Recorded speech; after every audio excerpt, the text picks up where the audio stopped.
Hello viewers, listeners and the students of Part 3 and P5. Like before, we shall today discuss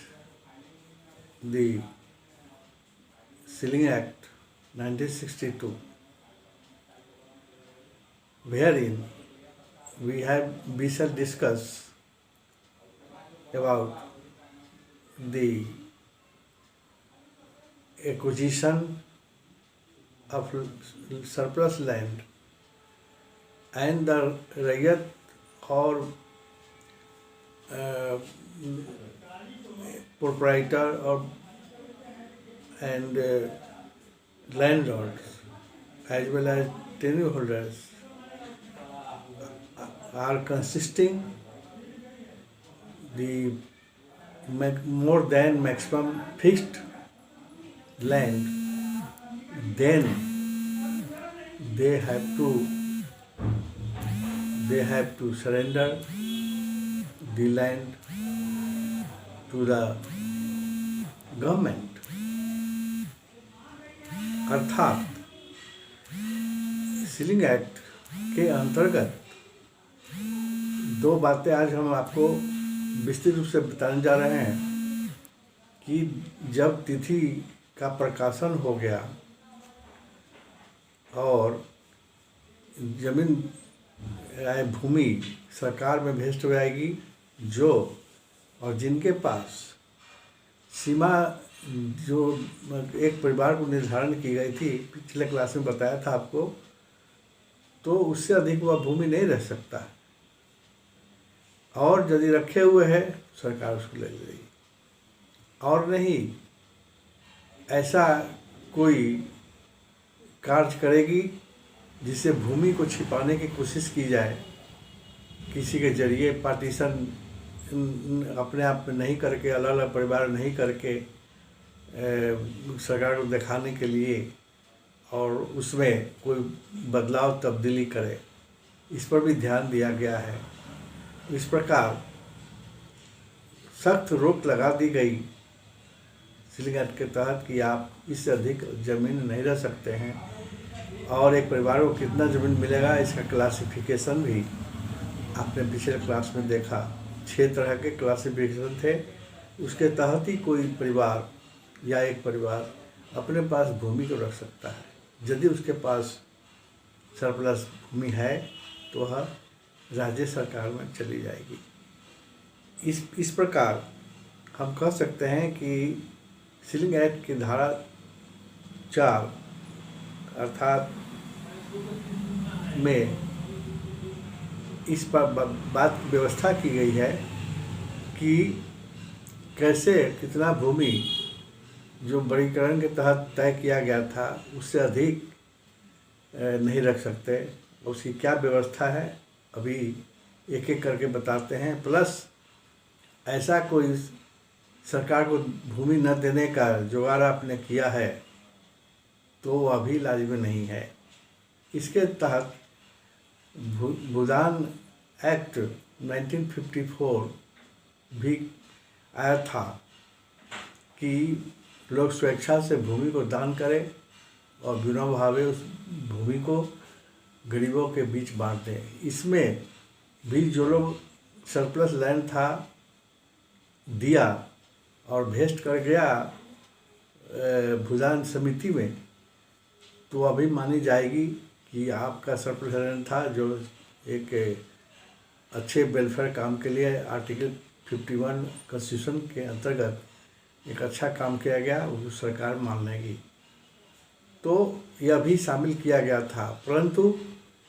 यदि स्वेच्छा से सरकार को आप भूमि लौटा देते हैं तो उसमें कोई अतिशयोक्ति नहीं होगी। इतना ही नहीं, धारा 16 सीलिंग एक्ट के अंतर्गत ये भी व्यवस्था की गई है कि फ्यूचर में, मतलब भविष्य में, जो आपके पास सरप्लस भूमि है उससे अधिक भूमि आप एक्वायर भी, अर्जन भी नहीं कर सकते। अर्जन का तरीका कोई मान लीजिए बंधक के द्वारा रखते हैं या कोई अन्य तरीके से अंतरणीय आप करते हैं अपने नाम में या परिवार के अंतर्गत, तो वह भी अमान्य होगी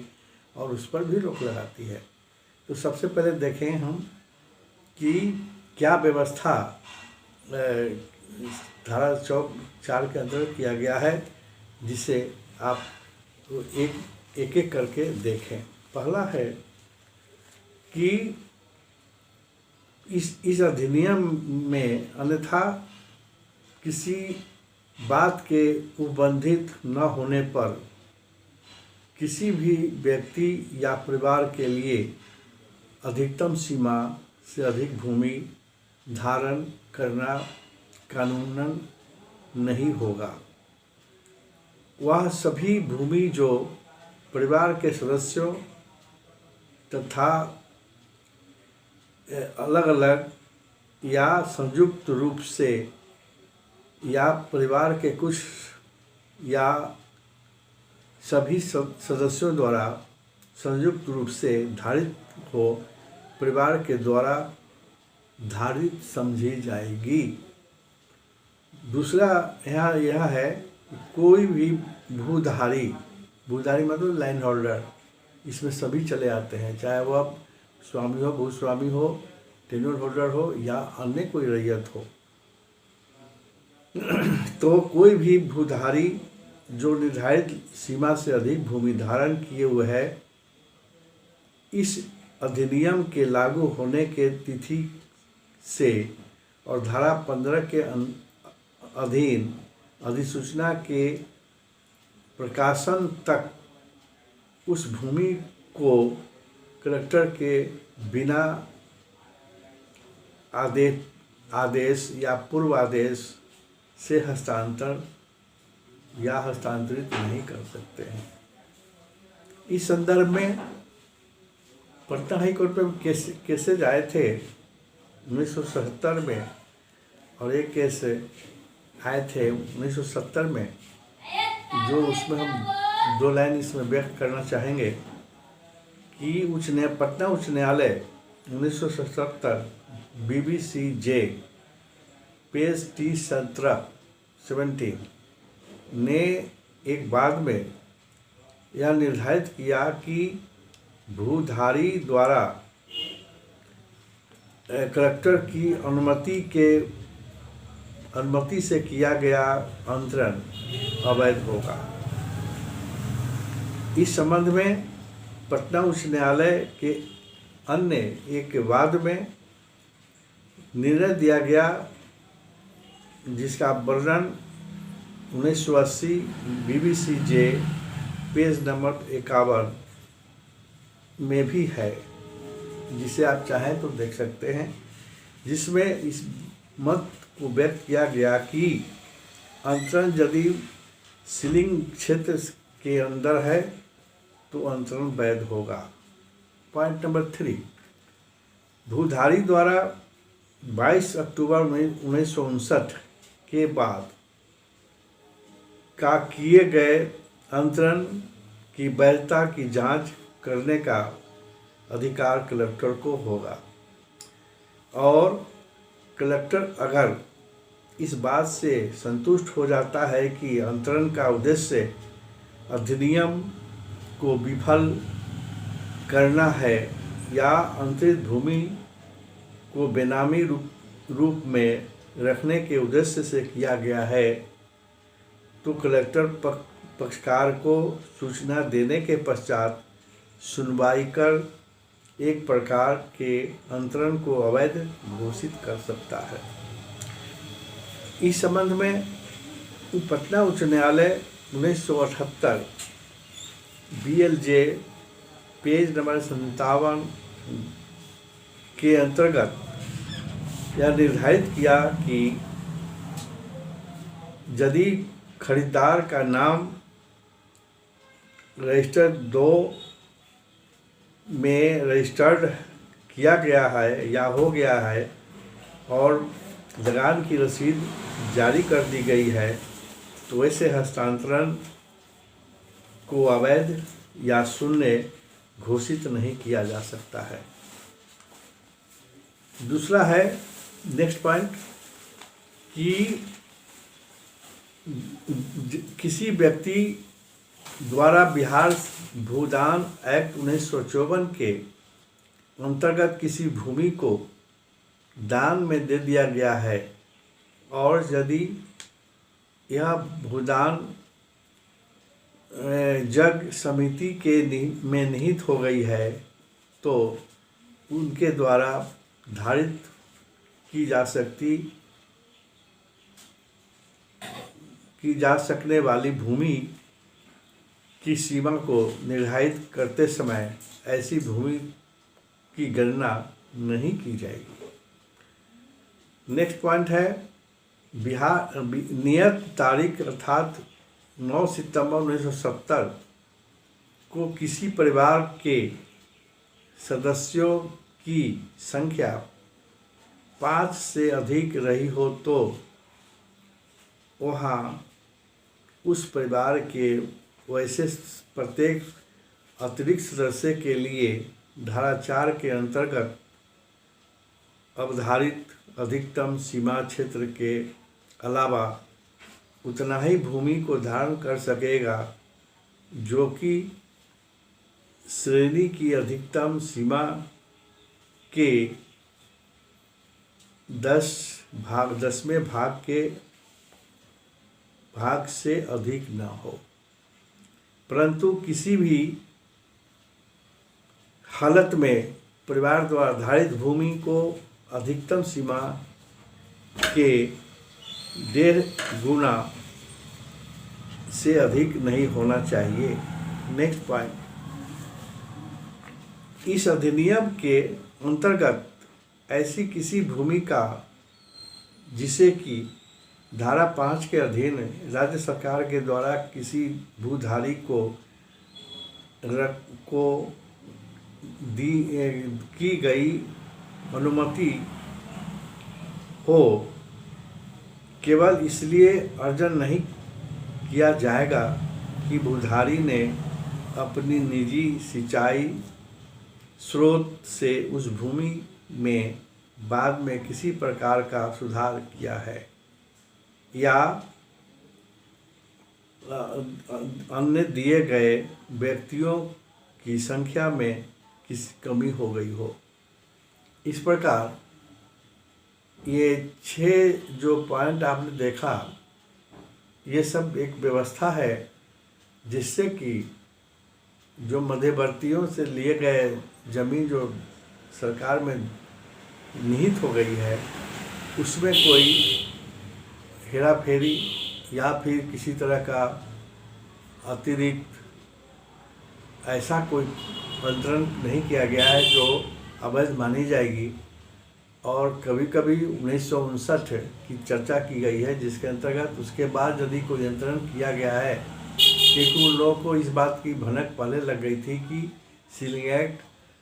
होने जा रहा है और उसमें क्या व्यवस्था होगा, तो पहले ही इस अधिनियम को डिफीट करने के उद्देश्य से कोई अंतरण न किया गया हो। इस प्रकार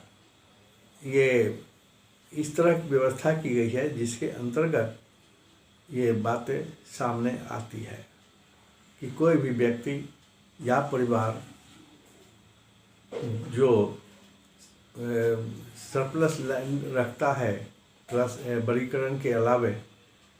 तो उसे सरकार को लौटाना होगा। उसमें कोई बदनीयत की गुंजाइश नहीं होगी। इतना ही नहीं, आने वाले भविष्य में भी यदि आपके पास उतनी भूमि जो सरप्लस थी देने के बाद बच जाता है, आप उस अधिग्रहण भी या भूमि का एक्स्ट्रा या सरप्लस अर्जन नहीं कर सकते। इसके लिए भी सरकार ने धारा 16 के अंतर्गत रोक लगाई है, जिसको हम आपके सामने रखते हैं। धारा 16 के अनुसार कोई भी व्यक्ति इस अधिनियम के लागू होने के पश्चात स्वयं या किसी दूसरे व्यक्ति के माध्यम से किसी भूमि का हस्तांतरण, बदलनामा, पट्टा, बंधक, समझौता या बंदोबस्ती के द्वारा अधिकतम सीमा क्षेत्र की अधिक से अधिक भूमि अर्जित नहीं कर सकता, परंतु इस धारा के प्रयोजन के लिए अंतरण में पैतृक संपत्ति, वसीयतनामा या दान को इससे अलग रखा गया है। जाहिर है कि सरकार यह चाहती है कि उससे आप अलग से कोई भीतरी तौर पर या आंतरिक रूप से आप ऐसा ना करें, ऐसा न भूमि अर्जन करें या परापत्ति आया हो उस भूमि को सरकार को जबरदस्ती लेना पड़े। दूसरा पॉइंट है कि धारा 16 के अंतर्गत यह उपबंधित किया गया है कि अगर किसी भूमि का हस्तांतरण बदलनामा, पट्टा, बंधक, समझौता या बंदोबस्ती के जरिए होता है तो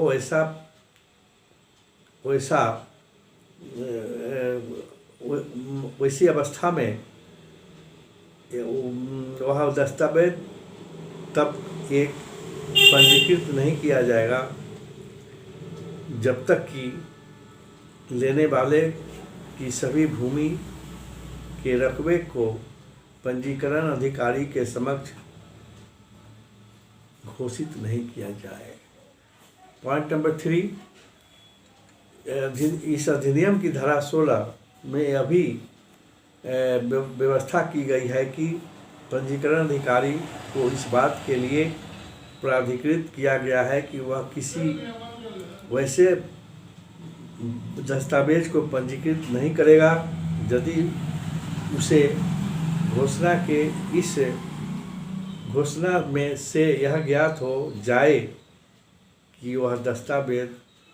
धारा 16 की व्यवस्था के विरुद्ध है। इस प्रकार धारा 16 और धारा 4 दोनों अपने अपने जगह पर आपको रोक लगाती है कि भविष्य में कोई भूमि अर्जन सरप्लस नहीं कर सकते, और नहीं धारा 4 के अंतर्गत जो आपके लिए एक परिवार के लिए फिक्स किया गया है भूमि,